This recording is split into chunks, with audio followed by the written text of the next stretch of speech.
And I swear to God, I will hold you in my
Hello OPL fans and welcome to week number 9, day number 1. My name is Jake, definitely not Spawn Tiberi. Joining me on the desk this evening is Matthew Fish-Stewart and Indiana Frost Gurin Black. It's great to be here for our last week. How are you all feeling? Excellent. You're feeling great. Yeah? Seems like you guys are having fun so far. We're certainly having fun here on the OPL as well. But don't forget, we do have kind of the business end of the season coming up here. It's late in. We only have a week left after this one, so it's really important for the team to try and pick things up. So let's have a look in with the standings now and see exactly where our teams left off from last week. As you can see, Legacy currently at the top. They're undefeated both in matches and games at 8-0, and your OPL legends. Sin Gaming currently sitting in second at 5-3, but tied with the Dial-Ups as far as overall score goes. The Chiefs also tied, but of course head-to-heads influencing the current standings at 5th, and Avant, maybe the surprise from last week, did get an upset win and now sitting there in that 5th spot.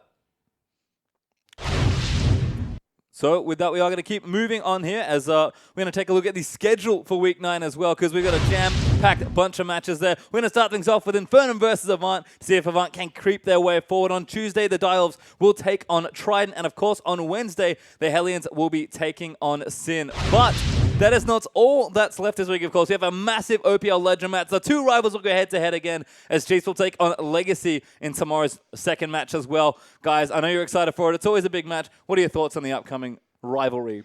Well, everyone knows that I've been very outspoken that I think that the Chiefs last year are stronger than the iteration of Legacy currently. But that said, I even admit that Legacy going into this are the favorites to win, but I'm actually pulling for the Chiefs. Sorry, Legacy.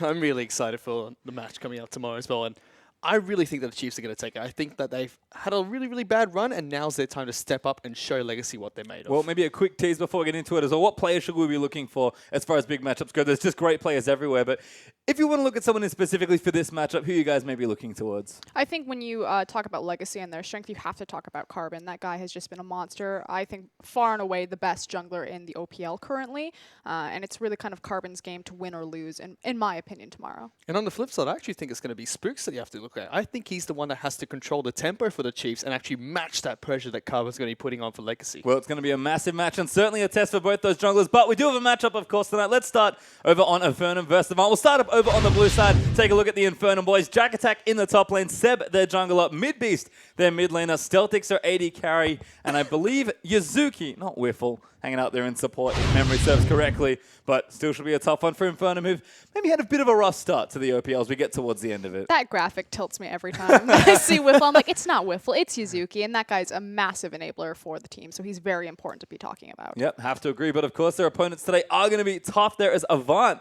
are going to be seeing if they can keep things going. We're going to start looking at the lineup. It is kind of fresh. Reindeer in the top side. Shelby, their jungler. Triple, their start mid laner, who's finally coming into his own after he's been allowed to play in the league. Stark, their AD carry. And Destiny in support.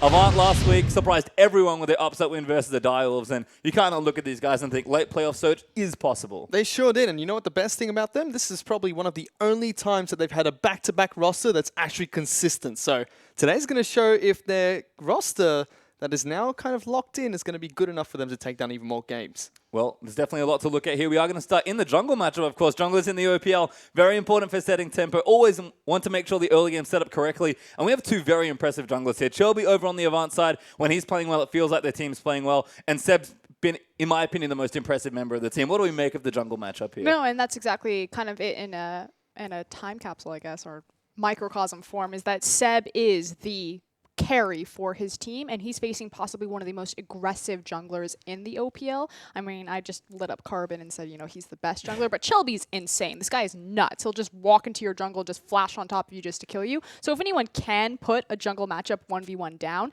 Shelby certainly has the style to do so, and that's really scary because, again, Seb is so important for his team's success. He's, what, like over 30% of their damage output?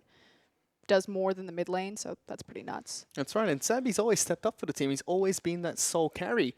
Now that he has to go up against such an aggressive, in-your-face jungler, he really needs to do it once again and go over the top again to put it on the plate for his team. And you guys sort of mentioned this already. The mid lane, definitely someone to look at next because Triple, he's finally coming to the scene. I feel like he's getting some strong games in. And Mid Beast has been very up and down for his team. What do we make of our next matchup here? Because Triple seems like the kid's just on a tear. Well, unfortunately, it's probably the biggest discrepancy between these two teams in terms of pound-for-pound skill. Like you said, Midbeast has just been very hit and miss, very inconsistent. Triple had a lot of hype around him going into the OPL.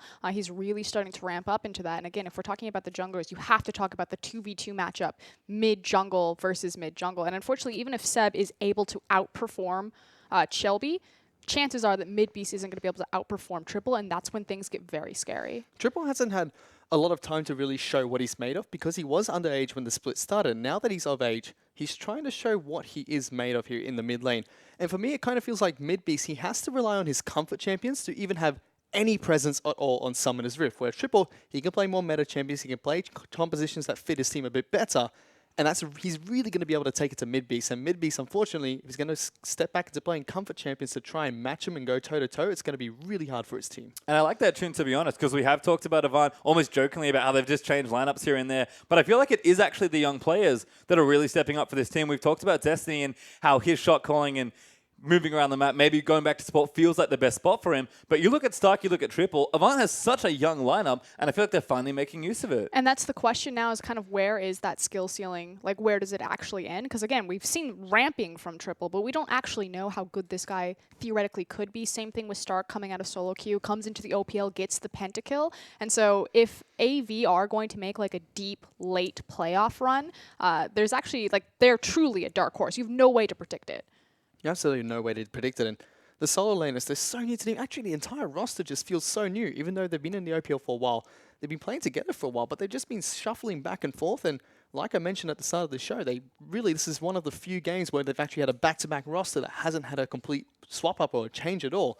So they really need to kind of settle down here. And do you feel like that's added consistency to the lineup as well? Because I feel like AVWIN were finally playing together last week when they did upset the Direwolves. It has to be. And if that consistency is not going to be enough for them to continue picking up more games, it's going to be a huge, huge, huge bad thing that's going to happen for them. Well, there's a lot potentially here in the matchup. AVWIN still looking to build on their success from last week. So before we get into the match analyst, lovely gentleman, lady, it's confusing. I want to get your predictions for the match. The 8-ball has been very unkind to this man, but I want to know, Frosky, we'll start with you. Who do you think the matchup's going to go to? What's the score going to be? I think it's going to be AVWIN. I think it's actually going to be a 2-0 to AVWIN. I think no one really knows how strong this roster is, and I think the answer is actually surprisingly. Fish? I completely agree. Even though INFERNUM had a good game against Hellions, I think AVWIN are just too strong for them right now. Where's the 8-ball? What did it say? I really want to know, but we're going to have to find out later. Let's let the players do the talking as they're going to throw ourselves to the casting desk. It's Atlas and Rusty. Thank you very much, Spawn, and I am, of course, Rusty. This is Spawn 2.0. We need as much of it as we possibly can as we hop into game number 1, of course, for week number 9. AVWIN going to be taking on INFERNUM. And look, this is INFERNUM's last chance to escape possible relegations here, Rusty. Yeah, absolutely. I mean, INFERNUM, they need to win, but AV have even been vocal themselves. They said they need to win coming through this. So honestly, it's very important for both of these teams, this one particular game. And Indefinitely. What a way to start week 9. Yeah. Well, we are into Champion Select, and that is going to be the start of week 9. As, look, everything's a bit blurry, ladies and gentlemen. Fiora and Zed have been banned away, though, on the side of INFERNUM, and Lulu, Lissandra have been taken away from Avantgarde. So AVWIN definitely good at alliteration. We'll see whether they can bring that to the Rift. It's now INFERNUM for their final ban to round things out. I like the Zed ban, though, because Triple, I think 50% of his games have been on that champion so far. Zed is Triple's champion so far. He has not lost a game. He has. One game. One game. Almost there. Very close. Triple's still a very good Zed player, deserving of a ban. And the one thing while we're going through the ban phase here that I need to touch on is Elise. She must be addressed by both of these junglers. I think it's priority. Yeah, I think so too. Especially in the last series that we watched Shelby playing against Sybil. Sybil ran a clinic, and we've seen Seb do a very similar thing, and that was what dismantled AVWIN. So it could be another opportunity for INFERNUM to sort of target. But they have the opportunity to do so now, as Alistair was the final ban for AVWIN. Callista was taken away, but it is going to be the Trundle. Jack Attack locking in that comfort pick in the top lane. Of course, can go to the Yuzuki, but most likely not. He will be looking for more engage. I have to hazard. Yeah, Jack Attack picking up the Trundle is very curious as the first rotation. Of course, Nidalee is still available, so the Elise priority may not be there. Seb has showed that he can play both of those champions to a high level. I was thinking more to get it away from Shelby, who just showed how good he was on Elise. And very much deserving of that ban. But given that they're both there, both junglers, similar champion pool, both the catalyst of success, what they want to do is make sure that their laners are comfortable whilst they're picking the strong champions first. So Seb's first draft here for INFERNUM doesn't need to be Nidalee. As long as Jack attacks on his best champion, his lane will go better, unlock Seb more. Yeah, I like that a lot. And look, Reindeer already locked in his Poppy. He's played fantastically on the champion so far. And look, you mentioned the jungle. The Elise should be banned away, all this sort of stuff. But Gragas is up as well as the Nidalee. There's like the whole jungle pool is available. And AV decide that they're going to continue to leave it that way. As Chelby's just got such a deep champion pool anyway that I don't think that they need to priority pick these ones. Just take away the things that they really want to be playing here, as the Corki and the Poppy are going to be picked up first round here for AVWIN. I don't necessarily like the Corki myself. I don't know.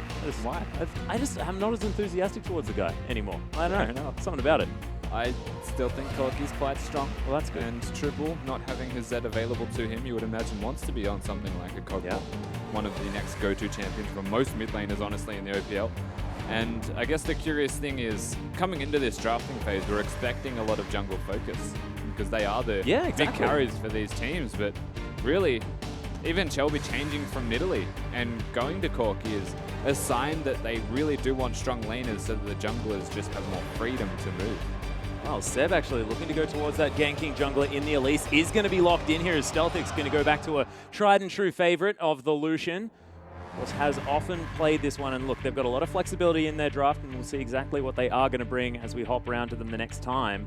But AVWIN looking to set up for that last pick and start considering a Jhin. Probably just hovering it. We'll see exactly what he locks in. Yeah, always a consideration. Into Lucian, it's not that great. Of course, Jin's still just a reasonably strong laner. It's more that he's picked into hyper carries to take them down. The Cogmores and Kallistas are the two big champions that Jhin does love to face. It's unlikely. Stark's just having a laugh now, I think. Yeah. But Destiny's Braum is being hovered here, as Shelby says, all right, guess I may as well play the Nidalee. It has been banned away from him so consistently, especially after it was so incredibly strong. We don't need to remind you of the game that he managed to do, I think, 67,000 damage in one game as Nidalee almost solo carried it for his team. I believe Spawn's mentioned that almost every single AVWIN game so far. Really glad that we're able to do so one more time because it was that impressive. Yeah, no, it really was. And Shelby on Nidalee is just a scary thing because he doesn't need to gank when he's on the Nidalee. He's just such a good jungler at controlling the map that he can play aggressive in the enemy jungle and just counter jungle, just invade him constantly instead of ganking. There's more proficiency behind the Nidalee, and the clear times, it's all ridiculous, honestly, just a strong champion. The cool thing as well is they took the Braum with the Nidalee, so nothing to block spears, nothing to block Corki rockets either. A good pickup for support. Could they go Yasuo now and then just give Stark the Corki? Could that be a thing? The double wall comp? Sure. With a lot of extra poke? They could. I think Triple would want to see what he's up against first before they make that decision. Oh, it is going to be a LeBlanc by the looks of things, so Midbeast really putting his aggression hat on, and Yuzuki, what? That is... Okay, so he's locked in the Soraka, and like we've seen Yuzuki playing things like Alistar, all of these engaged champions. That's what I was expecting. Instead, he's just going to sit back and go, woo! So to be fair, I had written down Alistar and Braum. They're the two big champions that he plays. Yep. Alistar is banned and Braum is picked. So not a lot of his core champions available to him. The thing is, though, Soraka is just so strong, and he's up against a poke composition without the mid laner or without the AD carry locked in. There is a chance if they go for like an Ezreal now, that they're making a mistake here on the side of AV, because Soraka diffuses poke quite well. Yeah, that's a good point. And look, I mean, they've locked it in. The last two champions that Yuzuki played were actually Morgana and Bard, and I would have loved to see the Bard make another comeback. Of course, they didn't find success in those two games, did INFERNUM, but still, I like Yuzuki on the playmaking champions. We'll see exactly what he is going to do with this Soraka. It is going to be the Ezreal locked in, so warning bells ringing here for Rusty for the moment, but we'll see exactly what they make of this comp to AVWIN, as they've got a lot of damage, and they've got Reindeer on the Poppy, and the Braum there as well for the extra peel.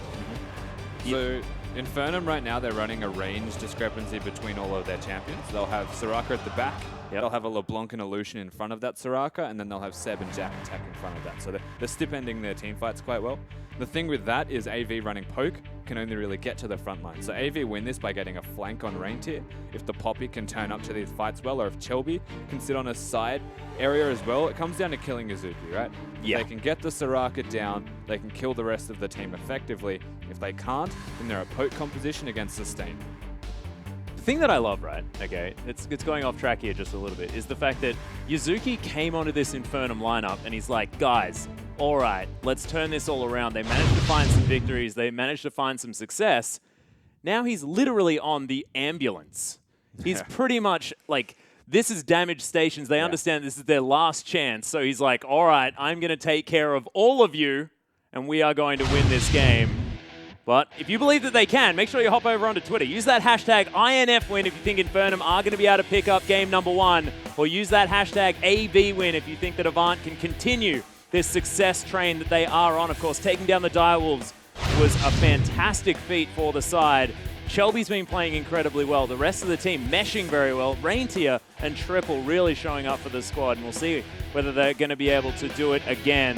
I have a feeling they might, but INFERNUM often have these surprising turnarounds, and could be the case here against Avant that have been relatively hit or miss throughout this season.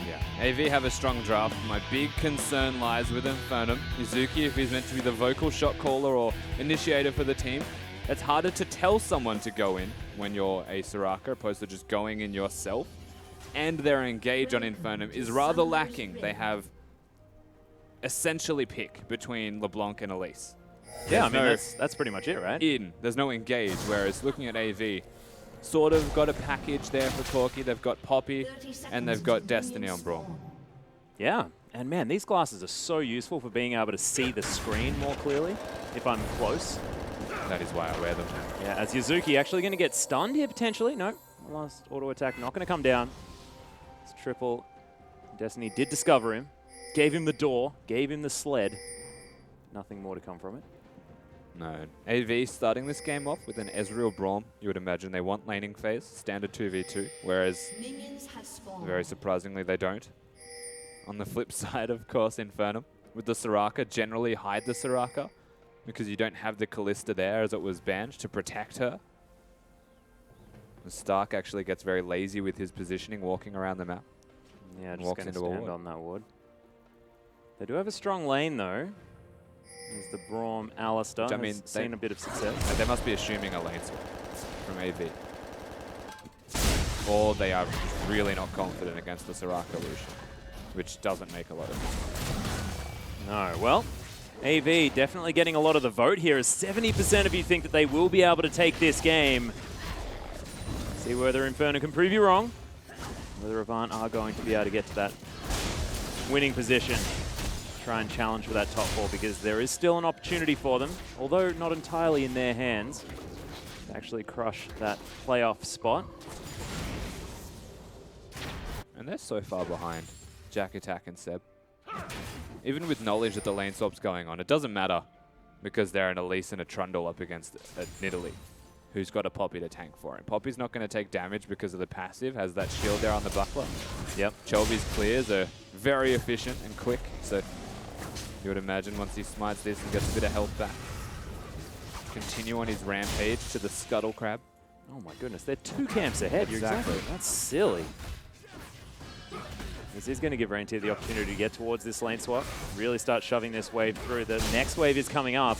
Really nice timing here for AV. Very nice timing, and they will be there so much sooner to the point where Chelby honestly doesn't need to be there. It's just that INFERNUM doing a full clear on their blue side jungle gives Shelby no other option. So this will be a hard push from AV. It'll be a very efficient hard push in saying that. Well, Gracky saying that the Spawn cosplay is on point. Pastry time. I believe Pastry time wasn't on the desk. That was definitely not Spawn sitting in place. I have no idea what you're talking about, Gracky. Spawn's Pastry Time impersonation, however, was phenomenal. Yeah. Right. Beg your pardon? Sorry, I'm confused. But that is going to be soul money given to Reindeer. The Poppy is going to be able to pick this one up. They're actually looking to try and destroy all of these creeps. And do you think that was the best option there, Rusty? You did mention a possible hard push. There was an opportunity for Avant to just 4v0 and get to the second turret, but they choose to freeze it to give more farm to Reindeer where possible. Because INFERNUM were behind, it's not a bad move. It does mean the Reindeer gets potentially an extra wave before he opts into going back or being pushed out of the lane rather, and then goes to join the rest of his team. And one thing top laners always do is freeze that wave until someone pushes them out, then try and hard push once they have vision of them coming to slow down the enemy push. So what he's done right there is instead of letting it reset and then build up a wave, they've frozen it so that he can get as much farm as possible and potentially slow down their push topside. But the bottom lane of AV do make it to that lane very, very quickly. Reindeer given a bit of extra time there towards the top side, and it is going to equal about double the CS of Jack Attack on this Poppy for AV, which is good news. AV now shoving towards this turret. That is interesting. I mean, like, he's not opting into joining the hard push on the flip side. He wants to defend here, and a aware Avant-Garde would dive him. Reindeer, of course, having his teleport. It'll be a 4v1. Yeah, he's in trouble. Yeah, Winterspite is going to land. He's outside of the turret range as well there as the stun comes down. All too easy for AV as they pick up first blood. It goes to Destiny, the man who managed to land the skill shot at the beginning. I definitely agree with it. They are going to continue the push. And a simple mistake. The option to stay was there, but it's the risky one. When you are the member with teleport, you should not be the one sitting under a turret by yourself. Your mid laner doesn't have it, and he's not going to be able to save you if they dive. Credit to AV, though. They execute. Yeah, intelligent play out of this side, and they are going to be able to pick up their second turret of the game. The lane swap definitely working out. They are even going to be able to get the reset by the look. Nope, just going to hard shove. Four people here, may as well just smash it through as Spawn's actually tweeting in that I'm OPL intro. What the heck, pastry time? Is that my new sweater?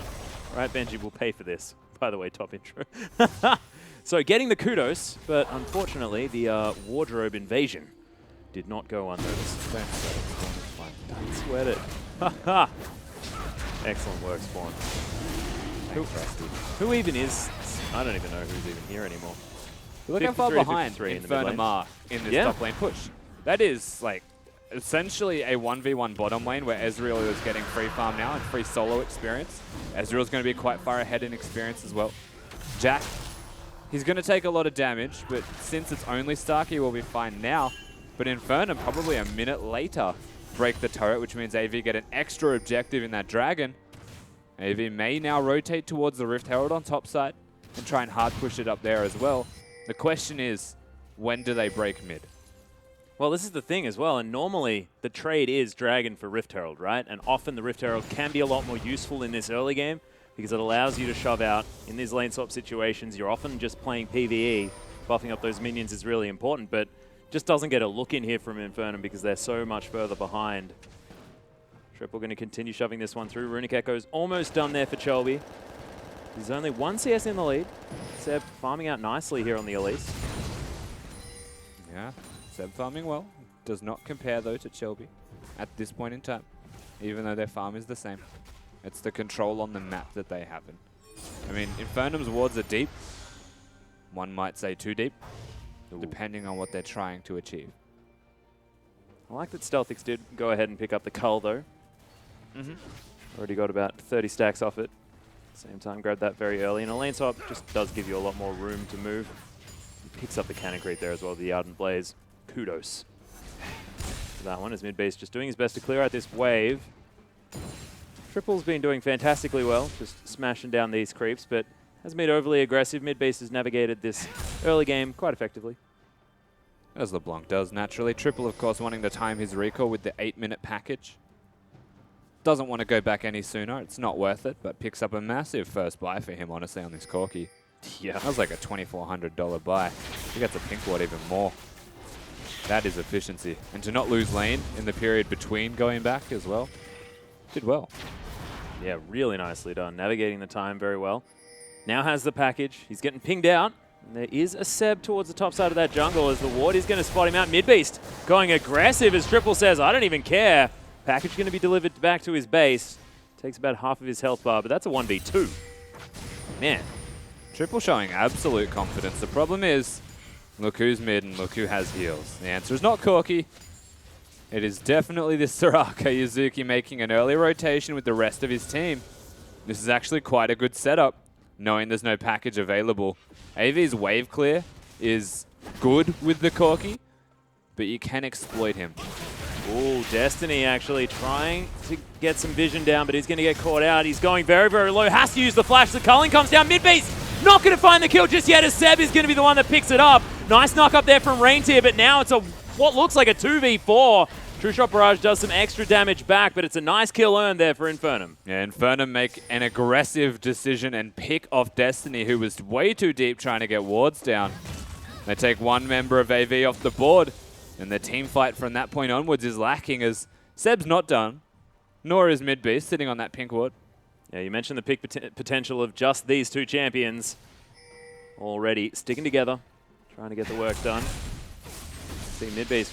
We'll see whether he can actually translate what is the assist lead now in the mid lane to some mid-game aggression and power. We've been looking for proactive plays from this guy all season long. We'll see whether this is going to be when he actually brings them out. Very even so far this game, though, as the gold is all tied up at 10 minutes. He needed the Abyssal Scepter in that middle lane mid-beast, and now that he does have that, and with knowledge that Triple doesn't have his heal available, there's a chance he goes a bit more aggressive. Let's see if he can make it happen, because it's not an easy feat against the Corki, ever. Yeah. Izuki just paying some attention here to the mid lane. He wants experience. Oh, wow, yeah, only level 4. Okay, Destiny is, of course, level 5. Lane swaps aren't all that nice to the old supports. Not at all, honestly. It's a tough game. It's a tough life being a support in the lane swap meta. You have to question Soraka as a pick, given that Bomb excels with low levels. Shelby actually look at the Jack attack here. Very overextended now as he gets smashed into the wall. Heroic Charge doing some work there as he's trying to answer back with some damage. Stealthic's here, and AV have to turn around. Trundle just takes a lot of punishment. Don't worry, Soraka is here. The Wambulance arrived to save the day. Nice little gank from Shelby, but it's not enough against a Trundle, and INFERNUM, with a very quirky rotation, actually make their way topside. Whoa, okay. True Shot Barrage doing a lot of damage. Izuki just throwing some heals onto Stealthix. Soraka. Yep. Fun and interactive League of Legends experiences. You know? Yep. Do you like healing?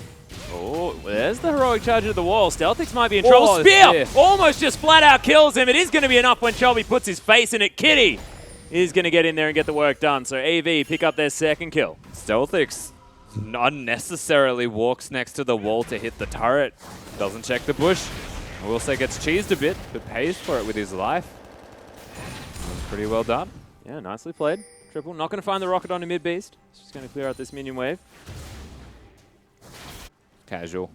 Farming at the moment in the middle lane. It's a volatile lane as well, to say the least, but between what is defensive items on both these guys, never mind that. Reindeer's down bottom. Yep, Jack attack getting ganked one more time. There's the flash forward as the buckler comes down. Ultimate just for repositioning there as the stun's going to come down. Destiny able to lock up these members of INFERNUM when he feels like it, and Stark is going to get delivered the kill.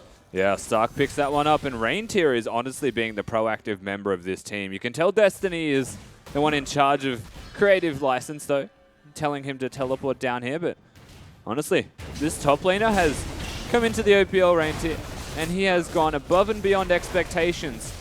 Everyone was calling him a one-trick Fiora player. Tell you what, this Poppy putting in work. Yeah, I was going to say I don't care about his Fiora at all. His Poppy is looking so strong. Well, to be fair, we've never seen well, it's exactly. always banned. I assume that it's like just an instant win. It must be, because this guy's Poppy is definitely looking like it's I worth the believe ban as well. the quote was, how the hell does he hit all of these vitals? As a Poppy. That's a direct quote from a player. I'm forgetting which one. It was Tally.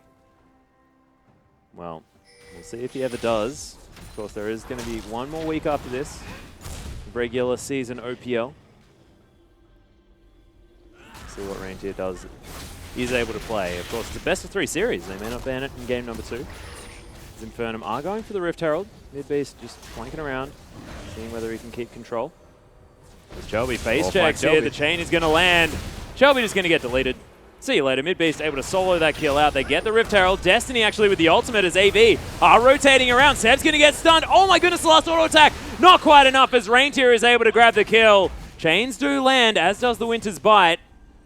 AV, they answer back with a kill, so they go jungler for jungler, but the Herald goes to Infernum. And Seb not needing to go that deep, not exactly respecting the damage that Midbeast can deal to a Runic Echoes Nidalee.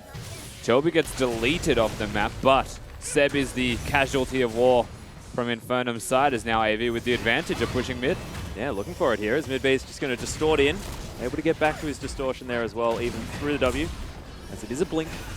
But I mean, like, Midbeast is using his face to clear waves and is still full health because Yuzuki's standing behind him, healing him. We are watching the makings of AV's team composition come together. We're also watching it unfurl in the worst possible way as Yuzuki denies them entirely. Yeah. And that wasn't even the 5v5.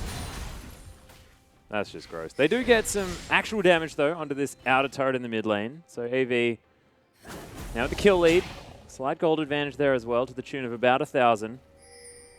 And some actual damage on the outer turret in the mid lane. But Infernum probably absolutely fine with it, because Jack Attack just looking to scale, looking to be that ridiculous trundle in the late stage of the game. And Soraka just looking to be annoying. Eye of the Oasis already completed. And they do it so well. Soraka. Oh man.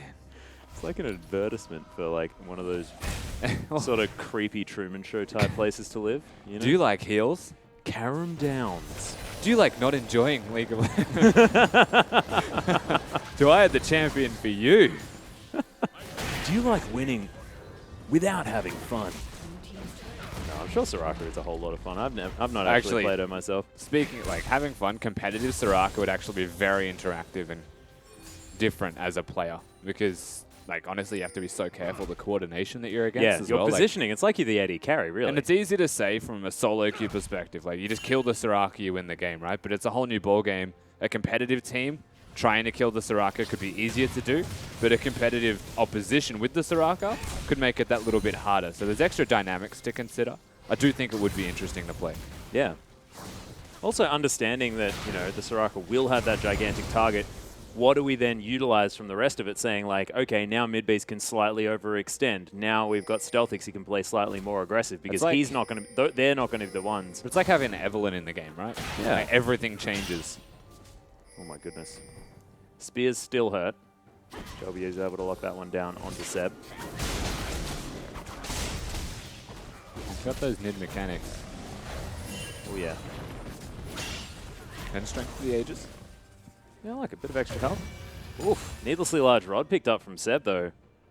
So going towards that Rylo's Crystal Scepter is his second item, but grabbing that big power boost earlier than the rest of it. Yeah, the one difference between both of these junglers right now is they still both get AP, but one needs the Rod of Ages. Yeah. It's going to be relatively late, but I can't see this game being over all that soon. So still going to be able to get that Rod of Ages stacking. Only about 1,100 gold right now. Yeah. Oh, another chain lands here from Midbeast.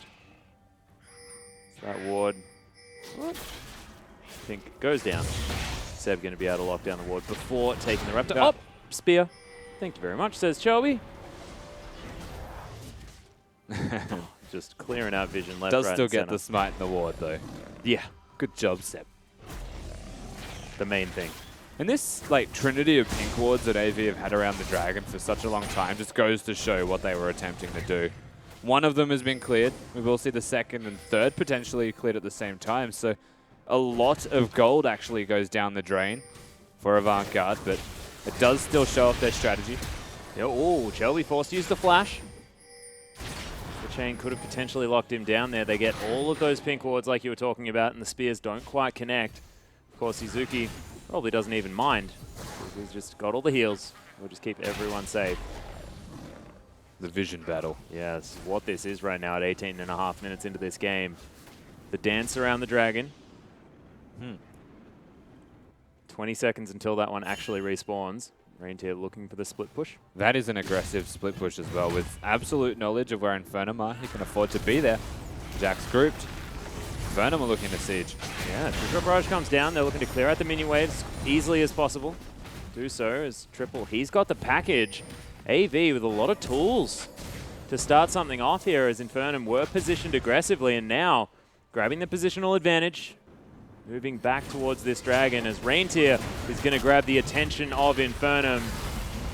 Yep, ultimate comes down. Jack Attack going to be pelted away, but are INFERNUM going to be able to get into position to try and grab him here as Seb does land the cocoon. Reintier actually taking a lot of damage, slowed down by the Q, but there's the repel. As Seb, he can't actually use the Q until after that W, and the flash has to be used to get Reintier out of the way. He's going to spell Dragon though, and they don't even lose the top laner, they just use it. You lose one of the summoner spells. Yeah, so INFERNUM is still going to trade the objective. The problem is that's in Avant's third dragon already. So Yeah. at 19 minutes in the game to have 3 dragons, well and truly established how they want to come to victory in this game. INFERNUM need to address that with the next dragon. It's not about, oh no, they're making it to 5 anymore. Dragon number 4 reduces damage dealt to you from turrets by 20%. Means Poppy can dive the crap out of everybody and not regret her decision. Yeah, and the fact that now, I mean, even Dragon number 3, the extra movement speed was always, you know, before that slight change Well, it to was the Dragons number yeah. 4 and 2, that was the good one. So already, the extra rotational power is going to be useful here for AV. Just means that INFERNUM are going to predictably fight for the next dragon. So if you were Avant, you would be looking to set up vision around the dragon. You would go back about a minute before it spawns and buy everything that you possibly can, even if it's like a random longsword in there with your pink ward, just so that you're as strong as possible to fight for that 4th dragon. Because INFERNUM not fighting for it could be a mistake. And Shelby as well actually still hasn't completed that Rod of Ages. Does still need some time here before he's at full power. He spears. Yep, throws out the trap. Jack Attack going to dodge the blind spear. I was going to say, if he spears the minions, we know how much money he needs. It's not much. Instead, he's just going to clear the whole wave. Because, you know, Shelby. Yeah, just Shelby things. Has crept ahead in the farm though. Rylai's Crystal Scepter completed by Seb. So relative power of these junglers actually in favor of the Elise, you have to feel at this stage. Sort of. Of course, Lucidity boots are done for Shelby. True. So the cooldown reduction is definitely there. And once the Rod of Ages is completed, I think they're reasonably efficient in comparison to each other. Between Rylai's and Rod, and just between the champions as well. And one will scale a little bit better. Well, we'll see exactly what Shelby is able to make of it. He's still farming things out, 97 to 83 now as he's creeping ahead. The man needs to recall if he has enough money. Yeah. Don't you slow that down anymore. This is a problem that Seb's actually had in the past. Just staying in the jungle too long. As the Nidalee. Reintier continuing the split push. I remember that game. Yeah. Like 2,400 gold or something. Yeah. We told him to recall about 6 times and then he died. Yeah, we got quite frustrated. At least he died, so It's a then he frustrating had to thing, go back. you know? Yeah. Come on, Shelby, go home. He's taking this this vision battle very, He's a very strong, seriously. independent cougar. You leave him alone. He's certainly not listening to us. Yeah, well, thankfully. Yeah. Well, yeah, that's true. We are on a delay. The game ends. Yeah. Guys, we should do Baron.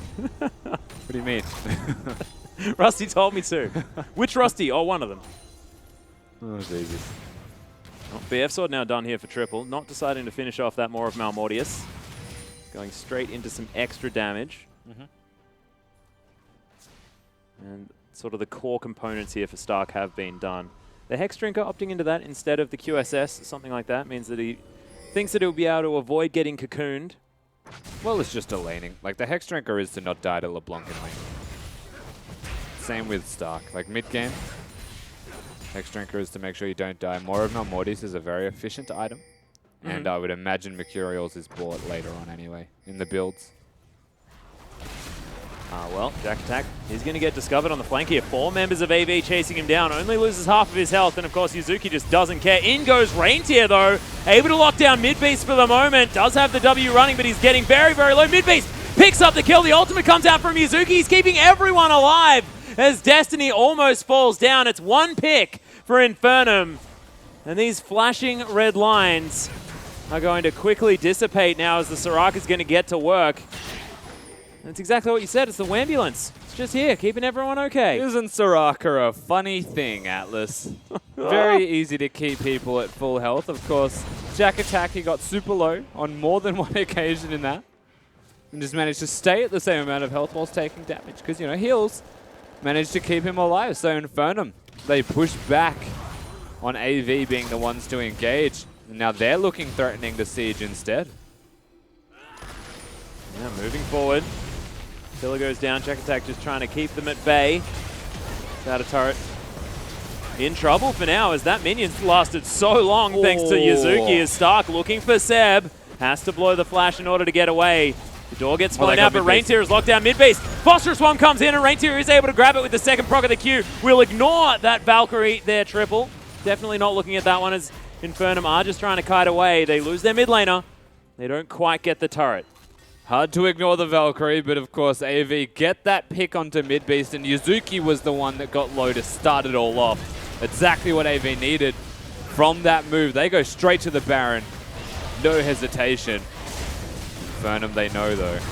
Yeah, they're looking to try and come in here. Look, there's the Scrying Orb, but it's down very, very low. Gone. Jack Attack can't grab it. And Seb, of course, not here in time. AV, proactive play, understanding that they can do this while INFERNUM is split up. Absolutely. Yuzuki was in base and mid-beast was dead, so the immediate movement, very wise from AV, and they have a lot of damage to take down that neutral objective in Baron.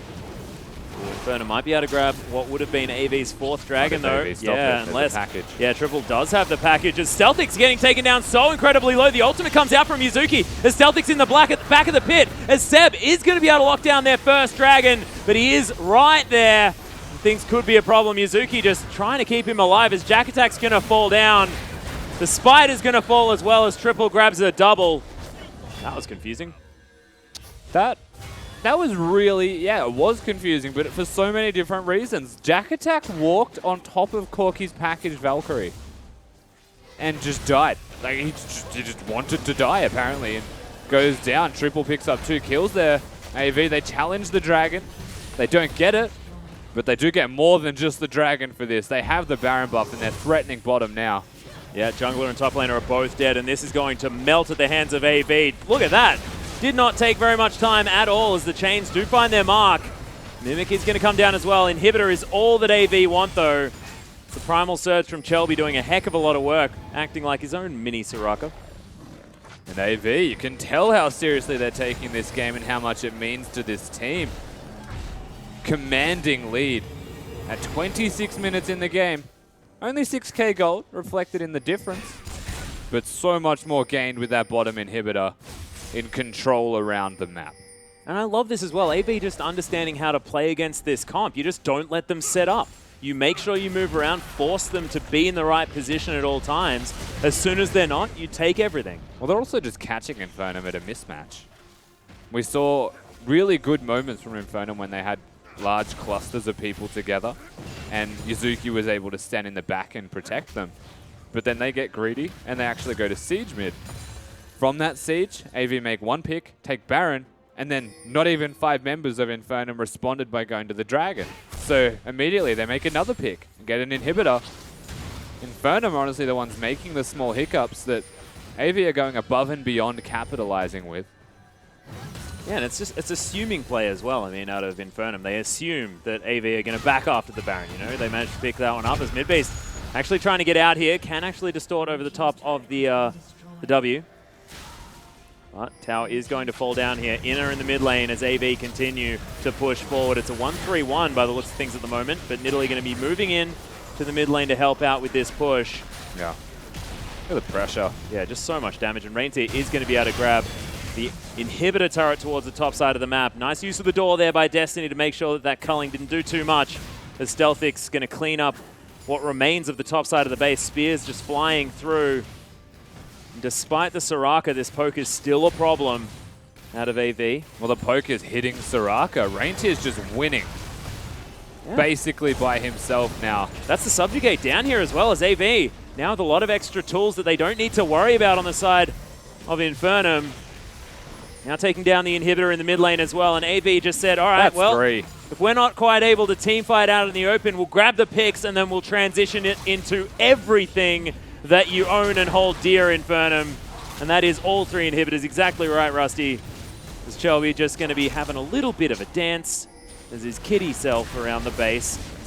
Ooh, yeah, nice pillar is going to come in, trying to lock him down, but Valkyrie's going to get triple to safety. Mid-beast almost going to get snagged to his death there by Chelby as he hits a nice spear. This map is now wide open for Avantgarde. They don't have to be the ones pushing in aggressively. They can let minions basically set them up to succeed. And they can play it slow, calm, and collected. But Chelby, he doesn't know what that means. Yeah, what's slow, calm, In and all collected? honesty. Chelby knows one thing, and that is to basically Moscow 5 them. See hero, kill hero, I believe Yeah. is what you mean. That is what I mean. I like it a lot. Infinity Edge done for triple, though. He's got a last whisper there as well, man. There's a lot of items for this Corki. He's rocketed ahead in that farm at the same time. Triple been playing a pretty nice game of League of Legends so far. Started Triple. off slow, but things have been going well. Triple's been having a very nice season since he's joined AV. You can Yeah. see why he was super hyped by his own team for joining the roster. Triple hashtag worth the wait. Flash comes in, though, from Chelby as he's respecting mid-beast. The teleport comes down. Reintier really wants it. Jack attack going to get smashed against the wall. The heals look to be enough right now as they're keeping the Trundle alive. Yazuki does have that target on his head, remember. Goes down quite low now as INFERNUM dealing with minions and AV all at the same time. Seb now getting chunked out. AV just have a lot of damage on a lot of their team members. Shelby now, like you mentioned, with all of the CDR, able to throw out heals at the same time. He's relatively low on mana. This is the collapse, though. AV, all the super minions are working their way in. Yeah, that is 2 per wave there as well. As True Shot Barrage comes down, Yazuki, it's going to be very hard to keep everyone safe as nice W comes out from the Poppy. They immediately lock down 2 kills onto Triple as Mid-Beast's clone gets destroyed. Now in the fountain, there's nothing that this INFERNUM lineup can do. It was a cute try with an interesting team comp, but AV are going to be able to crush the base.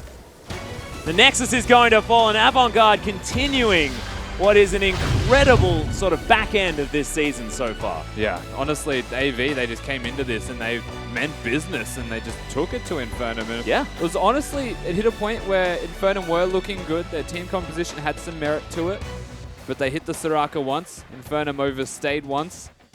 Baron, bam, done. Like, that was so quick. That's exactly right. Baron transitioned into everything else, but that was a fantastic game. We are going to send it back over to definitely not Spawn on the analyst desk.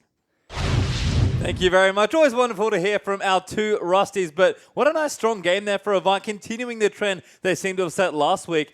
And for me, it just feels like strong macro play for us. I saw it against the Direwolves. We saw a little bit of here again with the lane swap game. And it kind of extends with this idea that so many of the, I'm going to say the bottom tier OPL teams are so strong in their macro play. They're trying to play ideal League of Legends because, again, pound for pound, they're just not that mechanically talented. But against Avant and INFERNUM, it really showcased kind of how far ahead Avant are in terms of the macro play. And I guess the other kind of fun thing there about the game was you look at the picks, we saw that INFERNUM were trying something here. We talk about Izuki being a big playmaker. His Braum was banned, his Alistar was banned, so he went with the Soraka, which is a very different style of champion. And I kind of want to touch on 2 big things. Now, we talked about macro play, so I want to kind of deep dive into the lane swap issues, and then I want to tie that into Soraka and why the Soraka pick didn't necessarily work, even though I do agree with Rusty, it's technically a counter to the composition that Avant were running because it's poke versus sustain. And typically to counteract poke, or counteract sustain, you need an all-in engagement, and this is the issue. So the first 10 minutes of that lane swap were actually played beautifully by Avant. They took 2 towers, a dragon, and the kill, and what was really great about that is even though they fumbled the bounce on the minions for taking down the initial tower, just slightly drew aggro a little bit weird. They ganked the teleport, and obviously I always talk about it's so important that you gank the TP as opposed from across from the TP, so the TP doesn't come in on the other side of the map and then screw you over because obviously you thought you had a numbers advantage and you don't. And then transitioning to the dragon, which then opened up the 5th dragon win condition. They didn't need to go for it this time around, but it was a possibility there. But what's cool about this is it sped up the game because you took so much early global gold that Soraka wasn't able to matter in terms of her levels. At 20 minutes in this game, Soraka was level 6, and why that's important is you have to think about the individual power spikes and when she's going to be putting points into her heal, which is going to be the counter to the poke comp. So if Soraka's level 6, she needs level 9, because that means she has the 5 points,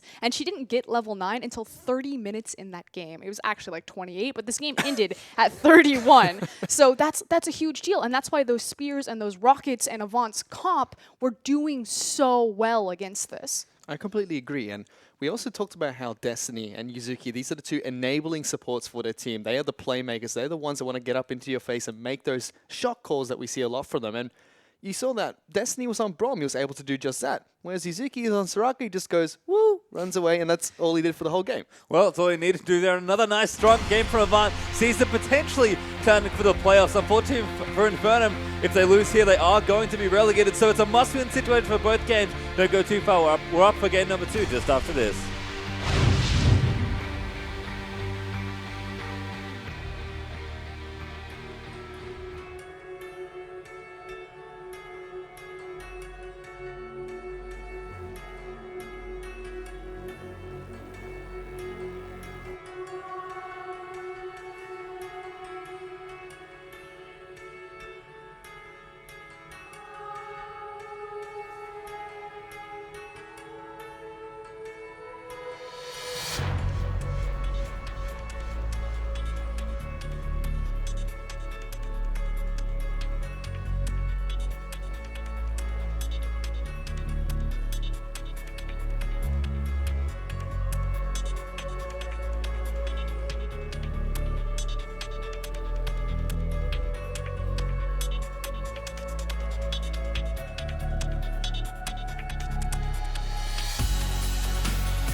Welcome back, everyone. It's been an awesome start to the week so far here for week number 9 of the OPL. And don't forget, we have a massive matchup coming up tomorrow night at the second match of our doubleheader. It is Legacy versus Chiefs, and to celebrate, we do have a contest for that particular best of 3 as well. So here's what you have to do. We want you to take a picture of the first blood. So please, we want first bloods from games 1 and 2. Both of them are very important of the Chiefs vs Legacy series tomorrow night on Tuesday. Tweet your pictures, both of them, to @LOL_Oceania with the hashtag IMOPL. The first 3 valid entries win the sweet new Blood Moon Yasuo skin, which is a pretty awesome skin, just so you know. It's awesome. I love it so much. But Chiefs vs Legacy, we kind of hyped it up a little bit. Again, it's getting exciting. Now there's a contest involved. We talked a little bit about players to watch. It's definitely going to be a tough series. What else are we looking forward to kind of moving into tomorrow's match? Maybe you just want to win a skin, Froskerin. I was your lower third, said Julian this time, so I'm good. Tomorrow's match, I mean, obviously, it's super exciting. These two teams' history. You guys have so much more history information with the OPL than I did, and I got to watch that awesome video on social media, and I actually, I get really emotional, but it actually, got tears to my eyes, because, damn, the history between these two teams is so extensive, and it's just so refreshing to see that in every single region, there's incredible stories to be told. And tomorrow's match just continues an incredible story that's already in motion. I agree with Frosco, and I'm just really excited to see what the Chiefs have cleaned up and if Legacy are just going to continue their dominant stretch that they have in the OPL this split. Yeah, it's crazy. So remember, they haven't lost a game just yet. So it feels like they may be due for a loss here. If any team's going to hand it to them, it will be Chiefs. But, of course, that match is tomorrow night, our second match of the doubleheader, around 8 p.m. So you want to tune in just to be safe. But let's move on to our second game, because we are going to have at least one more game here between these two teams. Avant versus INFERNUM. Really important match for both the teams, actually. Avant looking to maybe push for a late playoffs if the stars can align for them. And for INFERNUM, a loss here would put them into the relegation tournament and at risk of potentially dropping out of the OPL. They'd have to play in promotion. Game 2. Huge game here. Avant did take the first one, though. We'll start with you, Froskerin. Avant, it was a decent-looking game, but what would you like to see them change or maybe refine moving into game 2? Okay, so my analysis last time, I said that it was a great lane swap for the first 10 minutes, and then it kind of really fell apart. In particular, Shelby walking face first into the Herald and getting picked up, and then after the Herald was picked up by INFERNUM, Avant making the decision to try to siege into the Herald, which it kind of worked for them. They got decent chip damage on the tower, but it shouldn't have, and I think that was more so INFERNUM's failings at understanding how strong they were at that moment than necessarily Avant making the right call. And so it's understanding that when these side lane towers go down, so many teams are having trouble identifying, okay, where do we go next? What's the most important objective? And they finally got it when Reindeer on his Poppy was playing the side lane and got great chip damage on that top tower. And that's where you go. You go back to the side lanes and you play in the jungle. And so that's what I want you to do. Where's my close-up camera? Come on, Bidge, give it to me. Avant, once you take down the side towers, don't siege into Herald wave clear. If it's an assassin mid like Zed or something, you can totally take his tower all day. Cassin, run him over. But if it's someone like a Corki, if it's a Victor, if it's a wave clear mid laner, go into the jungle, triangle deep ward it, and make a pick. Catch them out, transition that to a tower. Stop wasting time.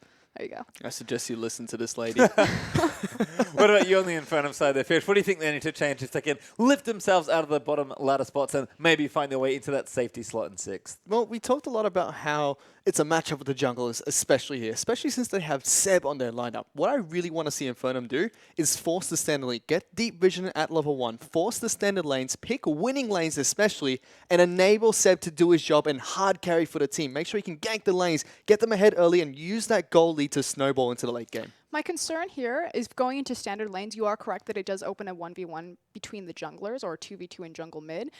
And the issue then is that Seb is very heavily relying on mid beast to win an isolated lane against Triple, which should not happen. I mean, Triple's playing well, but mid beast, again, very inconsistent. And so that's my only concern, is if by opening up into standard lanes and putting the jungles in a 1v1 scenario as opposed to the junglers playing the side lanes and assisting their team with 4v0 pushes, it actually just puts Seb at a greater disadvantage as opposed to just giving him a free farm. I mean, let's look at this, because, it's always good to have a plan, but where's the winning lane then? There has to be one for INFERNUM. Well, that's the problem. Is it just a jungle battle? Does he just go kill Shelby a bunch of times? That's why I really feel that they have to pick a winning lane, so to speak. They have to have a lane matchup that suits them better, because they are arguably mismatched in those solo lanes, especially. Well, it seems like it is going to be tough for INFERNUM, but we'll see if they can get it done. Let's throw over to the casting desk for game number 2. Thank you very much. Multiple spawns there on the analyst desk. It was great to hear from Froskerin, especially, demanding what camera we use and then explaining exactly what we need to do in these lane swap scenarios. I definitely learnt a lot because I'm not very good at the Yeah, other that's lane right. swap. Where's my solo shot? Give it to me, Benji. Listen to Frostgurn, okay? Everything she says is accurate. Damn right. It was very, very good. Well executed. And look, I'm very excited to get into game number 2 as well. And do you think that the priority will remain on this Trundle here for INFERNUM? Because it got dismantled just a little bit. I hope it to do stays hop on the into Champs jungle. League. I'll be honest with you. Or heads towards the jungle at least, you know, because last time he had everything get through. I agree. I think it, honestly, so Poppy was good for Reindeer. Of course, he's a Fiora main, so everyone gets rid of the Fiora as Yep, expected. there it is. One more time. The Wait, there it question is. from here for INFERNUM is, do they actually just focus Reindeer? He seems to show proficiency on many champions. Do you bother focusing triple? He just showed proficiency on Corki. He's also a really good Zed. He's got a lot of champions as well up his sleeve. Yeah. Honestly, just get rid of the Nidalee, because Nidalee is just a strong champion, and Shelby is good at Nidalee, which is the 2-for-1 special right there. It's just now that INFERNUM have banned Corki, they have to ban Zed, right? I actually do like the idea of giving Shelby Nidalee, depending on how you want to play the game, just because give him a ganking jungler, the game's going to be over a whole lot quicker if he's playing his true Shelby form. I mean, we've seen his Gragas. Like, this sort of play is actually, I think, even more scary out of the guy.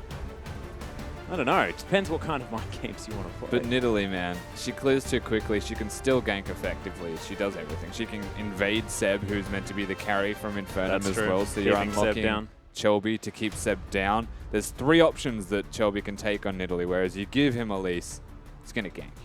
You know he's going to gank. You just put more wards down early. That was the one thing INFERNUM did have, was wards. That's true. We'll see exactly what they do, as Avant have already finished all their bans. Alistair, Lysandra, and Lulu have been taken away. They're trying to spell all, but that isn't going to mean that everything is going to be banned away, because it's only going to be those champions, as Fiora, Corki, and Callista are going to be taken away. Reindeer delivered the Poppy and says, all right, I will play it again. Absolutely. He was a standout performer in that Damn game. right. Reindeer basically was the one to break the freeze that happened during the lane swap, where they started to get a bit stagnant, stale in the same place. The teleport came in bottom lane. They picked up a kill. He then went top lane, started breaking down structures. The rest of the team was able to work around him. Poppy is one of the better champions to do this on as well. No surprise to see that picked up. Yeah, and his teleport plays every single time were impactful. It's not that one of them actually didn't find the mark. So Reindeer just been playing incredibly well, splitting at the right times, fighting at the right times. And on the Poppy just has a whole lot more usefulness, as INFERNUM, they're going to grab their next round of Pixie. Zuki going to step away from the Soraka this time around. Thank goodness. Maybe. It's Jack I'll Attack. lock in first. That is true. Might be waiting for it. But no, Braum is going to be locked in. Probably not a solo lane. May not be jungling. So I assume that is going to be going to the hands of Yuzuki. Jack Attack going to pick up the Trundle one more time. That's the one adaptation that I do like here from INFERNUM so far. I definitely think the Braum should be on Yuzuki and that it shouldn't be on Destiny. Kind of unlocked them, and it was mentioned on the desk as well, the post-game is how do you beat poke comps? It's hard engage. Braum gives hard engage to poke comps just through his passive. Yeah. But it is going to hand Nidalee back over to Chelby, and Destiny grabs his Morgana one more time. And this is a champion, right, that we haven't been speaking about as being one of the massive picks in the OPL because, of course, T-Gun left. And it's been since Avant started picking it up again. I believe it was against Trident, where Jakey and Destiny was sort of trading that champion back and forth and really finding good results on it. Made a bit of a resurgence. It's also been picked in the LCS. It's the pick into Braum. You know, deny the stun. You've got a lot of utility behind it. Especially good as well. Elise is a predictable stun target, so you can protect your team. It's kind of just a cocoon that's like, I'm gonna stun you. Yeah, got ya. Well, not anymore. Black Shield is available. Also stops this, which without the flash body slam is predictable as well. Yeah, well, Stealthic's actually thinking about going towards the Cogmore, as they do have the Braum. Cogmore Braum, sort of a way to get Cogmore into a laning phase. It's mid-beast now with the Gragas, and I'm not entirely sure which of the patches we're on out of 6.5 and 6.4. 6.4. So Cogmore not at that sort of troubled stage where his early game is quite difficult to navigate. Still has that 15% attack speed that you do get on that first level up of the W, which is definitely important. Definitely is, and So still really strong. I am shocked that Cogmore got through this much of the draft in Yeah. essentially 2 games. Gets to here. And now they've managed to pick up the Braum first, the Trundle first, and then their second rotation is a Gragas with it. Like, that is absurd for INFERNUM right now. That 4-man roster that they have can be rounded out by literally anything in mid lane. Midbeast can choose what he wants to play, and he does get the last pick also. Yeah. That's exactly what Triple wants to play into it. Only 7 seconds to go as there's a Shen being picked up. But of course, the better of the ninjas. It's going to be the Zed picked up for Triple. No worries as Stark's going to head over towards the Lucian that Stealthix did play in the last game. We'll see how the Morgana Lucian lane is going to go. Whether they are going to go towards another lane swap, what is going to happen here for Ivana's. It's a pretty solid team comp. See how it goes against what is the hyper carry protect the Kog'Maw comp. So the Kog'Maw Braum is a strong 2v2 lane. It's one of the few Kog'Maw lanes where you look at it and go, yeah, we can 2v2 this. Yes. But the thing is, Lucian and Morgana are still entirely capable of beating that lane. It's difficult to execute on because Braum can put up the Unbreakable. Braum can also proc the passive for Stealthix to stun, but it is possible. It's not something that is overwhelming and definitely difficult to do. So AV, they've got the options. Yeah, you were dreaming. I know, I was dreaming. We're going to get a bit of Rhymeister action up in here as Midbeast was thinking about the Cassiopeia. But no, back to the Ahri. Option 1 here for Midbeast into the Zed. An exciting matchup. Yeah. Can go a couple of different ways. We'll see how Triple is going to navigate it. The cool thing about this matchup is Zed's ultimate is always a predictable direction. It's always behind you, so the charm connects 99% of the time. Or I guess, you know, if he hits the charm, it connects. Let's put it at that. Does depend on who does which button first. Which as well. also means that the damage dealt to one another is quite volatile because Ahri does more damage when the charm connects. So this 1v1 mid lane, if there is a lane swap in effect from AV, which they showed a lot of skill in doing last time around, mid lane's left in a 1v1 completely unlocked, could be dangerous. Yeah, for both sides. And if Midbeast manages to find his comfort, I mean, this is his Ahri. This is where Midbeast can actually find success. This is when he has to do it. And look, it's all on the line here for INFERNUM. They want to avoid relegations. Yeah. It's their last chance to get out of that sort of bottom 2 position. Them and Trident are probably going to be the ones heading towards that bottom spot. As we want to hear from you. Do you have faith in INFERNUM? If you do, use that hashtag INFWIN. Otherwise, if you think that Avant are going to be able to take this game, carry it through to a 2-0 victory, Shelby's Nidalee there as well. Use that hashtag AVWIN. And of course, remember the hashtag IMOPL. Yeah. Where all of the communications I had besides where you think they're going to win. Just include that somewhere as well. Yeah, you can. I mean, you can even just use that hashtag IMOPL and say that somebody can win. You don't need to use those hashtags. Use whichever hashtags. Just make sure Well, IMOPL's telling me doesn't there. look like me. I think Yeah, that one works of those as well. I just really look. Maybe that's why he's so handsome. It's the glasses. That's what I'm trying to figure out. So I'm gonna look at the VODs afterwards and be like, yes, we've nailed it. I figured out Rusty's secret. But no, we are under Summoner's Rift now. We can stop talking about irrelevant stuff. As AV against INFERNUM for game number 2. These are the Keystone Masteries, of course.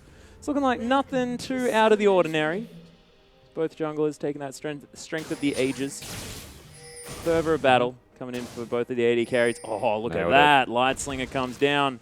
Stark able to lock that one in. Trap going to be stepped on by Midbeast. Yeah, of course, we aren't seeing any of the Warlord's Bloodlust Keystone Mastery yet in the OPL. Yeah. No one really jumping on that bandwagon just yet. Gives a lot of sustain and is worth considering. Of course, no Sivers. You know, we've been seeing it a lot on the likes of Sivir. Which is another good point. Why are we not seeing where's the Sivir? Oh, Sivir man. is great. Yeah, weird stuff. Sivir's also been considered, at least in the OPL, the counter to Kog'Maw. This is also Stealthix, you know, who played basically Sivir for an entire split. So, not going back to it. New split, new me. Exactly, and Kog'Maw pretty strong right now too, so not going to be too worried about that. It's now Destiny. Moving forward, see whether the lane swap is going to be achieved. Deep wards did go down. INFERNUM are not looking for the lane swap, I don't think. They're just looking to stop AV from doing it. That's why they were sitting in that middle lane. Of course, they will still go to the Gromp. Everyone's clear in that jungle. Yeah, really cute of Shelby actually to give the little trap there to his bottom lane to help them take down the Gromp. Or he just thought he was getting it, and then took it away from him. Yep, just his luck. the Chelby way. Triple underneath his turret. More than happy here on this Zed right now. Yeah, one of the better last hitters under the turret. Of course, that was very early pushing from mid-base. He needs to be careful. If he continues pushing like this, he'll run out of mana quickly, and Triple no slouch on the Zed to pick up on that fact. Oop, doesn't find the Shuriken under mid-base though. But yeah, you're right. It's just throwing out the Qs with reckless abandon. Destiny using the puddle, trying to keep this wave shoved forward. Level 2's hit by both sides in this bottom lane. And look, we'll see exactly what is going to go down here because, of course, the volatility that you have with a Braum Cogmore is just how quickly you can get stunned as soon as that Winter's Bite lands. Scary lane, to say the least, but of course we are standard laning, which is different this time around. You would say INFERNUM will be quite happy with that. Yeah, it's unlocking Reindeer here as well to get a little bit stronger a little bit earlier this game. There's 16 to 13 in the farm already in the 1v1. Also, Stelpic's running the Monarch Cogmore, which I believe is a disadvantage competitively. Yeah, was the player sort of like decided never to pick it up, and then the model got shrunk, and then everyone picked it up. Now not so much anymore. Good interesting. Along those lines. Yeah, can't quite remember the timeline. But why not be like the Furnace Cogmore, you know? Oh no, the oven. No, it looks stupid. No, because the ults are great. No, oven. I think it's all about line dance, Cogmore, in my opinion. Or the deep sea creature. Yeah, that one's good too. Yeah, I like that one. I'm not debating. I think they're all good, but Chelby's actually Yeah, looking for got Jack the attack jump here. here. Ward is down. Jack doesn't know. If Reindeer slams him into the wall, he'll get speared. Oh, doesn't get stunned. The spear doesn't land. Chelby, so much faith in his top laner. That was... Sometimes Poppy's dash, you know, just goes a little bit further than others. Yeah. In that instance, didn't exactly knock him to the wall. Lucky stuff, though, from Jack attack. The ward was good. The idea was right, but Nidalee is so mobile that he couldn't stop him from being there. Yep, Reindeer going to try it again. Wow, look at the damage coming down here as Grasp of the Undying comes in. Reindeer can't quite get the next auto attack, but Jack attack in a bunch of trouble now. Yeah. Reindeer might actually even be able to go for the dive. It's unrealistic, but it is entirely possible. I think level 5 would be where Reindeer wants to be. Well, misses a couple of CS. Could get him hyphy enough to go for it. Ooh. Wow, threaded the needle there as Stark all the way in. Nice unbreakable Stark from stuck. Yazuki as Stark has been exhausted. Or Destiny. Has to use the heal. Multiple auto attacks coming Goodbye, down here Nick. as Destiny. One more auto attack. Wow, if you actually had have touched someone underneath that turret, you could have died there, buddy. As Chelby is looking for the spear. There's the dive out of Reindeer as the flash comes in. He flashes forward. Nope. Oh, Jack attack. Grabs the first blood, and we mentioned he might get too hyphy, and that was probably too hyphy. Speaking of hyphy, though, holy. Yeah, Ingo Stark What is actually is going to happening? be tanking up this turret as Stark's going to fall down. Destiny now going to get flashed on as INFERNUM just capitalizing on over-aggressive play out of AV. Yazuki still wants it. All right, gonna back off for now. AV deciding they're not a big fan of winning early games anymore. Nah, not And about that. they tower dive in 2 different lanes at once. And they misplay in 2 different lanes at once. Very peculiar. Oh, I'm not sure what that was. No, it's not good news Unlucky. here for AVWIN fans as Yazuki and Stealthix in this 2v2 getting the kill over onto the Cogmore. Most importantly, Well, I mean, very Jack scary. attack also gets a massive CS advantage as well. Yeah, well, ooh. Production team also representing, so making sure that Spawn getting as much love as possible here from all angles of the broadcast. Thank you very much, Benji, for keeping us up to date with the control room. Yeah, really important stuff. I love that's exactly what he said in your ear, and you just replicate. Like Yeah, at I that have to. point, I'm Benji his- could have said anything, and you would have just said it. Maybe not anything. No, we're not going to say Nah, that, now Benji. you're ready for it. So that's Yeah, I was different. prepared. You just said Benji is the best. Everyone at home. Yeah, so so you that just can- said it, though. He wins. No, but I said it in like a uh. conversation. Don't you be like that, all right, Rusty? Just calm down. Triple's pushing in the mid lane. Let's talk about that. Isn't that exciting? Zed pushing. You know mid what's lane. exciting is INFERNUM have got 4 pink wards with the advantage they've just acquired through the dive that AV put down. Yeah. And thinking about the goal difference between these teams being basically negligible, Yep, nothing. That is 400 gold that is now being placed around the map, and actually a rather large investment at 7 minutes in the game. So they need to be very well placed, or at least aiming for the objective, because Dragon, of course, with relative gold. Shelby. Shelby, that's the wrong side, buddy. Oh, Charm's going to land there as well, and Shelby's going to fall down. An easy pick there for Infernum. He just thought he was red side. I have nothing to add to that. Yeah, exactly. Oh, AV. He has defected. Has decided he wanted to join Infernum and help them out, of course. Still helped them by offering the kill. Yeah, no, definitely achieved that goal, if that was in fact what he was trying to do. But of course, Infernum are the ones being proactive, not to rain on their parade by any means. Now looking to dive Reindeer. Yeah, trying to get underneath this turret. Oh, charges up the ultimate, but who cares? Seb just explodes him with a barrel. See you, buddy.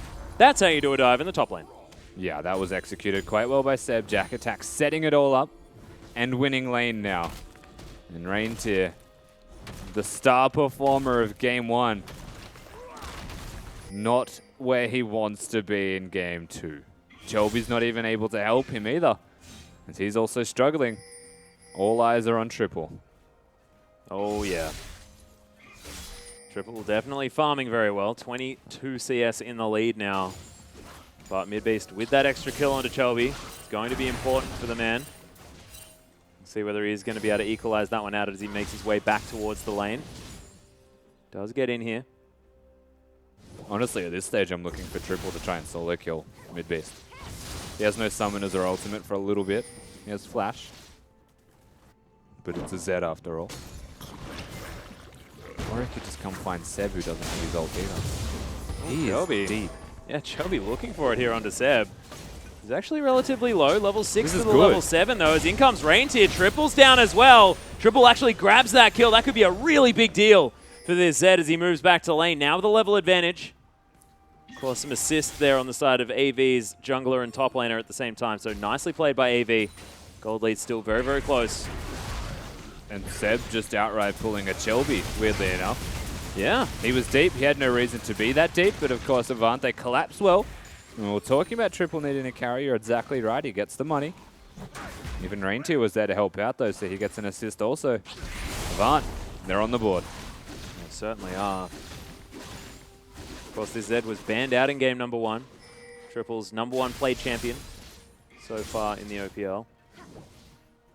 He's looked very, very good on it thus far. And with these items, and particularly mid-beast mana pool, Triple's winning this lane.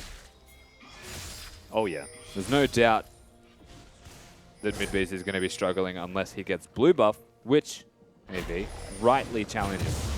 And Seb actually forced to use that smite to get it away. So Infernum holding onto the buff for their team, but not getting it on the player that they really wanted on.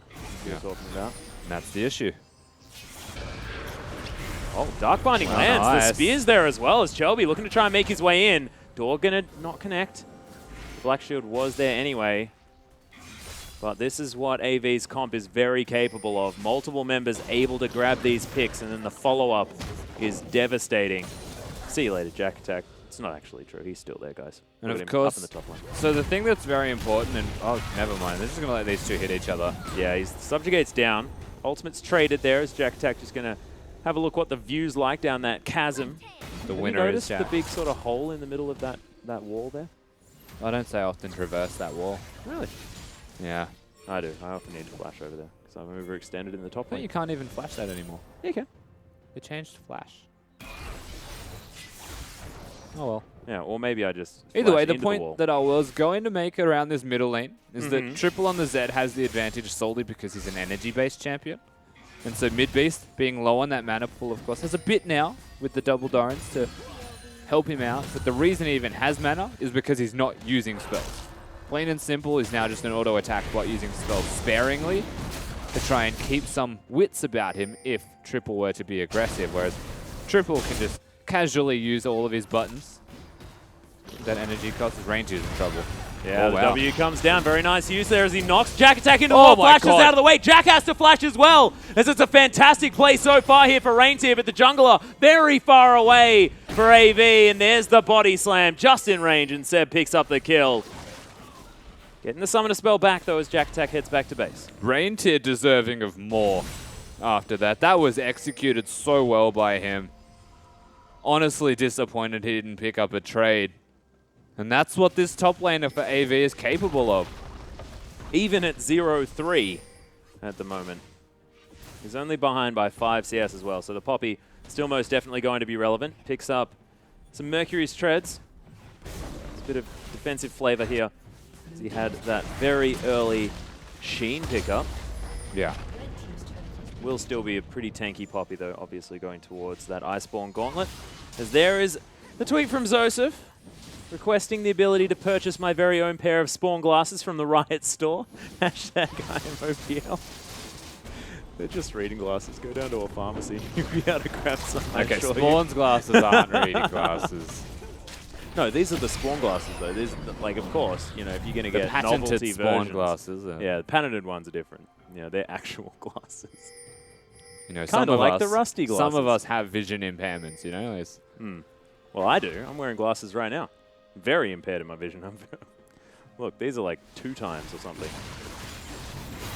But Stealthix. Deathmark here onto Stealthix. He's in a lot of trouble. Oh Triple. my God. Yeah, lands a heck of a lot of shurikens. oh, Kog'Maw's worst nightmare. He's caught in between item buys, doesn't have the Gwynzus. Zed has everything he needs against this Kog'Maw with just the ultimate. And wow. Goodbye, Stealthix. That's a worrying trend, though, for what could potentially continue to happen if you are an INFERNUM member. He is quite important, Triple, in this team composition. The assassin for the hyper carry. Actually quite a China-inspired comp once again. Yeah, it's interesting. Both of these teams playing a little bit China-esque. As Midbeast, you know, being the assassin for the Protect the Kog'Maw comp that they do like to run. Yeah. Very cute. Exactly right, of course. 2-0 now. Almost at that Ghost Blade. I would imagine when he recalls, he will have that. Yeah, I'll see what Especially after getting the kill. a bunch of different items here as well. As he's got sort of the makings of a lot of opportunity for the Zed. So many options. Oh, tasty options. Oop, Charm. Gonna go wide there as Destiny just wanders out of the way. Barrel not gonna connect either. Oop, Orbit Deception.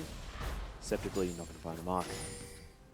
Stark just clearing out minions left, right, and center. AV behind on the kills, but only behind on about 300 as far as that gold is concerned. Even on turrets this game, very, very close. But if things are all even, you look at the Kog'Maw comp and think, well, this could be dangerous. Shelby's top. Yeah, Rainter actually getting on top of a minion there to close distance, and Jack Attack very low on mana, but he's got a lot of health. Pouncing around his Shelby, they are going to be able to lock down the kill. Raintier grabs it with a Q, and AV, they answer back. Yeah, so what sets this all up is the fact that they've got Triple splitting in the bottom lane already showed that he's capable of killing Stealthix, but INFERNUM are continuing to send Stealthix down there to farm with Yuzuki, so they have a numbers mismatch across the rest of the map here, AV. They utilize that numbers advantage, and they pick up an easy kill, of course, INFERNUM. They've made the rotation now. Could be considered a too little too late type of environment where Raintier's now got himself well and truly back on the board in top lane. And the turret's going to fall. Yeah, AV just continue pushing here. They're going to kill as many of these minions as possible. The turret was burning down. You can see red buff actually affecting turrets now, of course. Changed quite a while ago. But kind of cool. Just like looking at the fact that it burns, and it does fall down. Raintier grabbing himself all of the gold. Getting himself back to about even here with Jack Attack, you have to think, as far as that money is concerned. It's like the first time Ezreal's Q hit red buff, and everyone's like, I don't understand. Yeah. Why does this exist? And now he just uses everything with his Q only because he's blue Ezreal. How far we've come. Just crazy. This is good, though, from AV. They're working around their side lanes, which is their strength. INFERNUM have finally responded with Ari down here. Of course, has the Zhonya's Hourglass. So Triple, it's going to be a bit harder to get things done. But it's like 16.5 minutes into this game. Triple farming with the clock right now. Actually going to eclipse it by the looks of things. With this next minion wave that is just approaching. The mid base is so far behind. It's 50 CS, the gap. And top lane are proxying each other as well. They just got back to stand. I just saw a ping. I was like, hang on. You guys are on the wrong side. Well, Ghostblade goes down here. Triple really wanting to lock down this turret. Midbase desperately trying to clear the wave, but he can't do so. Charm lands, but Black Shield's good. Winter's Bite's there. Triple could be in trouble, but he's just holding on to the shadow. He does eventually use it. And he's got a Nidalee and Morgana to keep him alive. So there's a lot of strength behind this AV roster. A smart rotation gives them the objective as well. INFERNUM spending most of their time at the moment reacting. It's almost like they're banking on Jack Attack. Yeah, and it's the mid-game play from AV. I mean, they made all of the mistakes in the early game. Whole bunch of ridiculous dives and misplay. For what it's worth, and this is something that we have seen from INFERNUM before, Stealthic's playing Cogmore. You can randomly get pentakills. You can. Most certainly can. They're always scaling. Oh, Rainter actually looking for this one. Black Shield comes down as Jack Attack wants to try and escape. Does still have the flash, and he will be fine. Yeah, Rentier had no ultimate to lock him down. Was already used. And so they couldn't get in range here, Chelby and Destiny. Still, it's another rotation. It's another back forced by Jack Attack. And with the dragon spawning, we're going to trade objectives. Yeah, INFERNUM are going to grab their first dragon. Rift Herald's going to be taken here from AV, exactly like you say. Back comes down from Stark. He's looking to head back to base. Pick up some extra items. See what he decides to go for. Looks like it could be the Static Shiv, could be the Rapid Fire Cannon, could of course be a Phantom Dancer as well. I would love the Phantom Dancer. He's also mid laning at the moment. Zed and Rentier are going to be primary split pushing, so I would imagine the Static Shiv is the better option. Okay, bit of wave clear. Of course, they buffed it in 6-4 to do more damage with minions and whatnot. 120%, I believe. So it would be a better decision, honestly, if you're a Avant, to have that. A lot of tendencies, though, towards the Rapid Fire Cannon. Being honest, he'll most likely just get that anyway. Yep. Let's see Muscle if he's memory. learned his lesson. We shall. Of course, we did just have a little bit of a look at the gold. Triple is 1,500 ahead of Midbeast, and somehow Rentier is actually ahead of Jack Attack as well, as he was behind a bit on farm. Actually, no. Jack Attack in the last minute was able to get back into the lead as far as that is concerned. So Jack Attack's Trundle could possibly be INFERNUM's insurance policy as well as the Cogmore. Yeah, and honestly, AV now, they're just overextending bottom. So unless they're going to dive mid-beast, then they're going to rotate mid. That's the only other option that they have remaining to them. This middle tower is low, but what they should realistically be doing if they're not looking mid is maybe just take top, because there's an outer turret remaining there. They just got the Rift Herald. They could have hard pushed it. Well, the turret in the mid lane is just so incredibly low. Well, it's against his Rageblade Cogmore, so taking this is hard. He is being left though right now. You think he's recalling. There's a chance it falls with this way just because he recalled. Oh. Interesting. Yeah, Stealthix is waiting around, so looking to try and hold on to that one if he can. Rentier still just holding on to minion waves here towards the top side of the map. That was also Randuin's Omen first buy here for Rentier. Yeah. Which is, it's not bad. More for the active, right? Yeah, it's to reduce the attack speed and move speed, I guess, of Stealthix if he gets on top of him. And there's definitely merit to that, right? But the other part of Randuin's is to reduce crit damage. And, I mean, Cogmore's crits, are they that big of a deal? And he's already doing damage with mostly on hit. Cogmore's usually get a Blazer on King after their Quinzu as well. Yeah, they only generally have, like, what, 30% crit? This one is a Phantom Dancer from the looks of it. That's the exception. So, funnily enough, Rentier's item becomes a bit more efficient. Wait, which one's a Phantom Dancer? What Stealthix has. Nah, it's still a Hurricane. Oh yeah, sorry, Hurricane. Forgot about it. Yeah, I don't know. Whatever. Jack Attack going to get smacked into the air. So they just trade ultimates. Shelby's going to come back around, though. Subjugate has worn off as the Q is good. He uses himself the Pillar of Filth, and Jack Attack is going to flash away, but right into a Dark Binding, and Destiny actually claims the kill with some soil. Yeah, so they lock down the kill once again. INFERNUM not having a strategy other than Jack Attack pushing top. He's the only person overextending. He's the only person pushing because the rest of the team are dealing with what is happening in the middle lane. Whoa, Charm actually landed there, but Triple not going to get punished for it. They don't get any damage onto the turret, really, apart from minions smacking it down. So they get the kill. AV move towards the mid lane. Don't manage to get too much back. It's even a QSS for Rentier. Like, he's building just to deal with the one strategy that Jack's using for INFERNUM. It's cute. It's definitely effective, though. I also like QSS or Mercurial Scimitar on Poppy anyway. I mean, she can build damage. She can still make that I work. just feel like Midbeast has kind of set this team up to really struggle at the moment. He's trying to split push against the Zed just because AV are forcing it. And AV are just holding mid where Stealthix and Yuzuki are. What that does is let them gank top. And eventually, they'll gank top when it's more neutral and less pushed in their face. If it's ever pushed in their face, the kills are actually free anyway, so just timing with minion waves.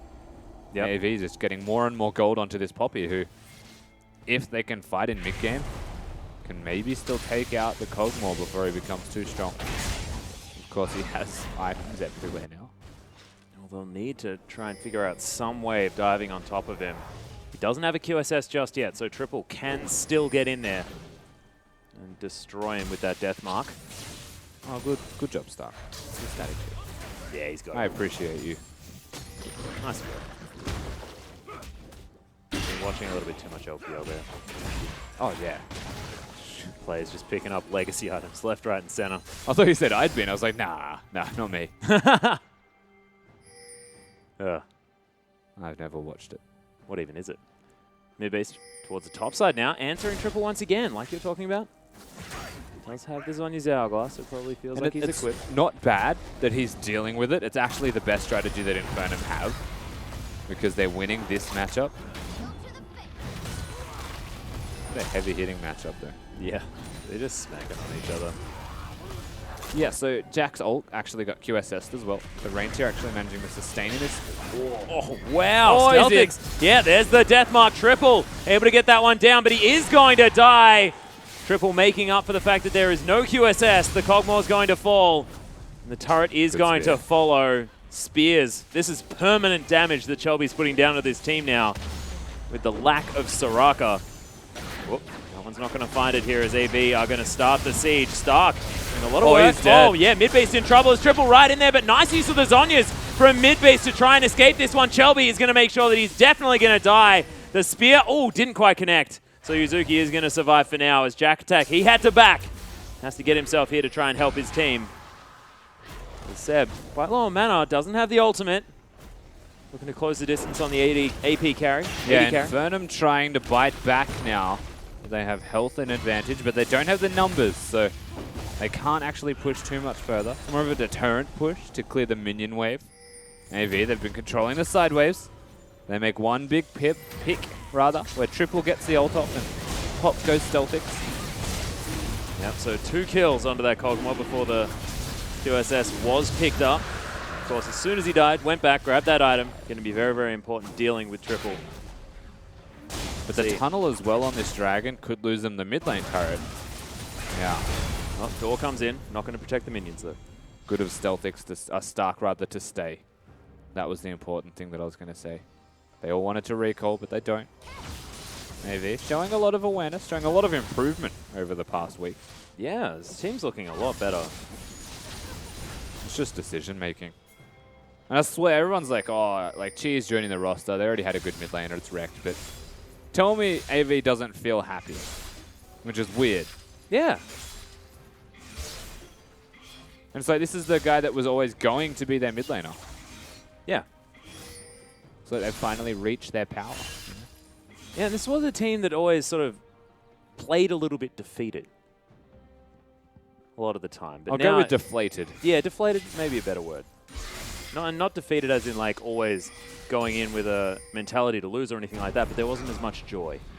So I think the fact that you said that it looks like they're having fun is definitely a good point, as Charm is going to go wide. Soul Shackle's not going to find any stuns though. As Destiny does get onto the Dark Binding. Seb doesn't go for the flash there as the ult comes in. Destiny is just going to use the Black Shield on himself. That's a big ultimate now down, and Reindeer is just split pushing his heart away on the bottom side of the map. Yeah, so this is where the 1-3-1 is actually quite potent, because Zed, he may not have the last whisper just yet, but he's on the way to it and will be able to potentially fight Jack Attack, or at least keep him busy. Dragon number 2 as well makes hitting those turrets as a tanky member a lot easier as you do bonus damage. I think it's 140. Inhibitor turret. Okay. Yeah. I think it's 140 damage over 2 seconds or something like that now. Every time Poppy autos the turret. That's a lot.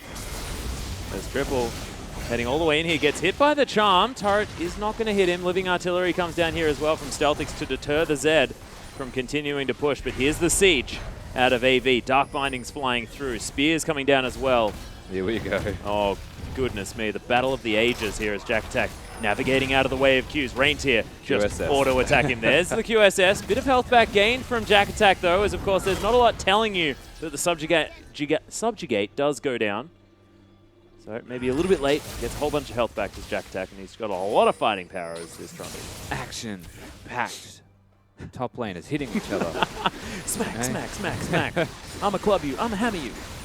Trundle things. INFERNUM, they are still holding on in this top lane, I will say. Every time Jack Attack meets Reindeer, he forces Reindeer back. Reindeer is not the issue, though. Triple 301 on this Zed. Has his Black Cleaver and his last Whisper completed with a Ghost Blade. So all of the penetration item. Changes it up. Doesn't go the Dust Blade of Trackthar, which I like, but he didn't go for. I know. Is it because I say the word too much? No. I just like that he changed his build up to much more game appropriate. Ah. Also recently saw Faker go like Black Cleaver as well or something, so it's, you know, you gotta do that. Yeah, 30% CDR already picked up as well. Just means that he's got a lot of buttons to use. As Stealthix takes half of his health bar at least, and Yuzuki puts himself right in the face of it. The ult comes down. Stark has the black shield though, as Seb is going to make his way in. Here's the collapse from INFERNUM as Chelby trying to get in range for some spears as Reindeer right off to the side. But INFERNUM can't do anything, and Triple's in the base. And now AV just looking to try and corral them, make sure that INFERNUM can't go back. They'll lose an inhibitor. They're looking to try and at least trade the outer turret in the mid lane, but that is not going to be good enough. Black Shield is going to keep Destiny alive. Charm not going to find any CC. Triple's not done. Yeah, he's just continuing to push. It is going to be Jack Attack making his way through. Dark Binding lands as Ardent Blaze is here as well. Stark with some damage. Reindeer right in amongst it. Seb over the back. Seb, though. Massive damage. Massive disruption out of the ultimate as Chelby able to use the Zhonya's, but he's going to die. Double kill comes in for Stealthix as INFERNUM pick up a couple. But the damage has been done. The Baron inhibitor falls down in favor of AV. INFERNUM hold the fort, but they lose the inhibitor. There's no excuse for that inhibitor going down. They just don't attend Triple at all. Instead, they try and fight mid. They try and take everything that they can in this middle lane. But what does that give them besides, I guess, a slower, longer game? They're prolonging it now. And with one of the inhibitors down, Reindeer can group, Triple can split. They can choose, they can delegate as they would like now. And honestly, that is a dangerous inhibitor because it is the Baron one also. Yeah. Because in the furthest away from Baron. So it's easier to take Baron. INFERNUM are now just clearing out vision around this Baron area. They do need to, yep, that one needs to go down. As there's a lot of pinks now here. So INFERNUM understand exactly what they've just sacrificed. Yeah. And are making sure that they're band-aiding it effectively. Good focus for INFERNUM, good vision control. They've got everything set up with pinks, but AV don't need to get high feet. Oh, Shelby is going to anyway, as he just face checks the brush. Primal Surge comes in. INFERNUM now looking to push down the mid lane. You can see Reindeer and Stark are in the top lane. And INFERNUM is saying, all right, well, we've pushed out the bottom wave. Let's try and get this in us. Stark doesn't need to be up top, but AV can still hold their own. That's the thing. The bot lane is going to start pushing with a big stack of minions. Sooner or later, INFERNUM are going to have to address that stack of minions. And meanwhile, Reindeer, the one with teleport, is going to hit the other lane. And this is why AV don't need to get too overexcited and start making these aggressive fights. But mid-beast, yeah, oh, Destiny actually going to get hit by the charm. The ult comes down from Yuzuki as Chelby going to get subjugated. The Zhonya's comes in, and AV just trying to kite back. They are going to lose their Cougar Lady as Triple's going to get missed by the charm. And Stark now trying to fight this one off, but Reindeer is still in the base. Instant QSS there from Jack Attack to avoid the Dark Binding, but you can see Reindeer, he understands that split push is all he wants to do. As Triple going to try and buy some time. He uses the ultimate on Stealthix in the backline. Just destroys him. Triple goes back to his original shadow. He'll be absolutely fine. QSS or no QSS, you are dead, Cogmore. And that is a lot that INFERNUM have in their arsenal in order to deal with anyone. And Reindeer just comes in and says, all right, Seb, I'm underneath your turret. What are you going to do about it? And it looks like absolutely nothing here as Triple's going to lock down mid-beast. And Yuzuki just finds himself on the wrong side of the map, and Jack Attack going to deliver himself a swift double kill to Stark. As AV take down the Nexus. Really nice split push play at the end of that game from AV, despite a few hiccups in the early game. AV, they absolutely just start pulling the trigger. INFERNUM were the Yeah. ones who felt desperate, I will say, in regards to that. They Yeah. started trying to make things happen. Ari uses the ultimate to engage for them and backfires AV. Once they got one inhibitor, once triple split push and actually broke the base, it was a matter of time until they got a forced error out of INFERNUM, and that's what happened. And utter confidence in their mid-game power as well from this AV lineup. I mean, going pretty balls to the wall, you have to say, as far as that aggression was concerned in the early game, as Reintier goes for the solo dive onto Jack Attack and just dies. And Yeah. then bottom lane, things going all kinds of wrong, but then still playing aggressively, still playing far up, and still working on these small advantages, picking up turrets, getting the gold advantages, and moving on. So really nice play there from AV to finish off this 2-0 victory, but we are going to throw back to the spawns on the desk to get some more on that game. Thank you very much. And Avant, they do pick up the 2-0 they need and maybe hold on to some slim chances. An interesting series, to be perfectly honest. I think we expected Avant to do well. You guys definitely both predicted them to win 2-0. And that last game, I feel like we got bogged down a little bit, and then Triple just did Z things and went off.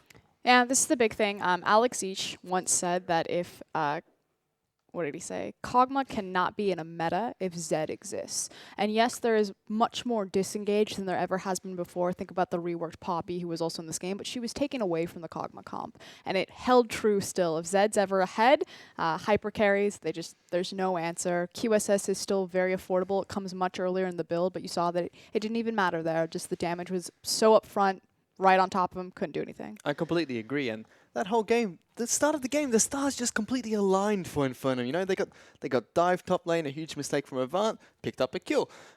They found Shelby in the jungle a few times. Sev caught him out, picked up more kills. They tried to dive the Kog'Maw, didn't work, picked up even more kills. And then they had this Kog'Maw who's going, oh, we're scaling, guys, don't worry, we got this late game.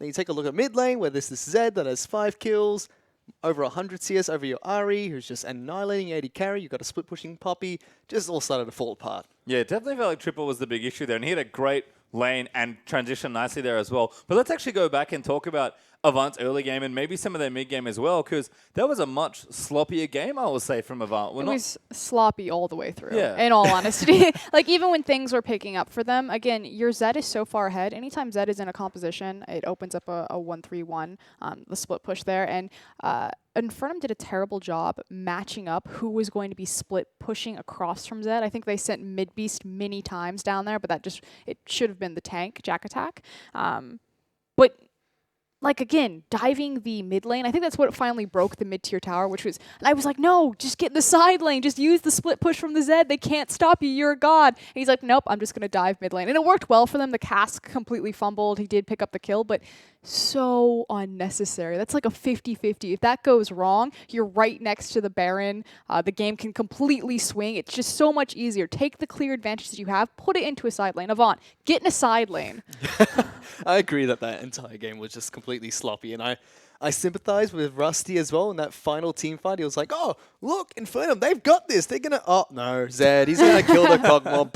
Everything just gone. Oh, never mind. Well, it was just sloppy all yeah, you around. can kind of see why Triple Z is just such a strong pick. But we have some fun to talk about, honestly, because Avant, we mentioned it, sitting in 5th, I believe, currently in the standings. Will stay there after that 2-0. Let's talk about tiebreakers, because you're in week 9. Things are starting to get creative. So we can have tiebreakers. So there are 3 ways that Avant can make playoffs. Trident has to defeat Direwolves, Avant has to beat Legacy, and Hellions have to beat Direwolves. That's the first scenario. So if these 3 happens, that's the way that Avant can make playoff run number 1. Number 2 is if they get a little bit of help, I guess, on the other sides there. So let's look at this. Hellions beat Sin, Avant beat Legacy, Hellions beat Direwolves. And all of a sudden we have a 3-way tie between Sin, Hellions, and Avant, which is all sorts of crazy. First of all. So I don't know if that's going to happen. But don't worry. If that wasn't enough for you, if you guys aren't sick of tiebreakers, this is the last way that Avant can make playoffs. And it's a 4-way tie. So Trident beat Direwolves, Hellions beat Sin, Avant beat Legacy, and the Hellions beat Direwolves. We'll have a 4-way tie between Sin, Hellions, Avant, and the Direwolves will join them to battle for that last playoff spot. Just to confirm, the Chiefs and Legacy are still confirmed now for playoffs. Legacy have locked first seed. Chiefs seed is undecided until the league finishes. And unfortunately, after that loss, INFERNUM are officially going to be having to play for their spot in relegation. So they cannot make it into the safety spot there in 6. So pretty fun stuff. Let's have a look at the results As we are going to check in with what's happened. It is, of course, our only match of today, but it was a 2-0 from Avant. And there could be all sorts of shenanigans happening. Of course, don't forget tomorrow, Dials will be taking on Trident for our first match. And then the OPL Legend match. And what a Legend match it is. Chiefs versus Legacy as Dials and Sin round out the week. We'll see how those teams can do. I really want to quickly touch on Avant, though. Like, go back to them. Because you said a lot of information about how Avant make playoffs. It really just breaks down to this, though. Avant need a miracle. This is a Hail Mary pass for them to sneak into the playoff contention. They have to beat Legacy. Yep. In every scenario, and they need Trident and Hellions. Pretty much Avant, Hellions, and Trident should all be best friends right now. They should be screaming at each other. They should be like, okay, Sin Gaming, tell us how you did it. We need to beat the Direwolves. We need to beat the top tier teams. It's effectively like the bottom three need to take down kind of the top two. Yep. So you gave me a little bit of hope when you said, they get a bit of help here, but every single graphic that came up on my screen, I just went, okay, Avant need to beat Legacy. Next one, okay, maybe they don't have to. They have to beat Legacy again. They have to beat Legacy. Goodness sake, how do you beat Legacy? Come on, they're undefeated right now. Well, you know what? We may find that out tomorrow because we have a massive match. The Chiefs vs. Legacy, we've been talking about it all week. It is going to be tomorrow, our second match of Tuesday night's doubleheader. Tune in around 8 p.m. just to make sure you get it. But with that, we are done for the evening. Thank you very much for joining us. Congrats to well for Avant for the 2-0. We'll see if they can keep the dream alive. But for now, it's simply good night.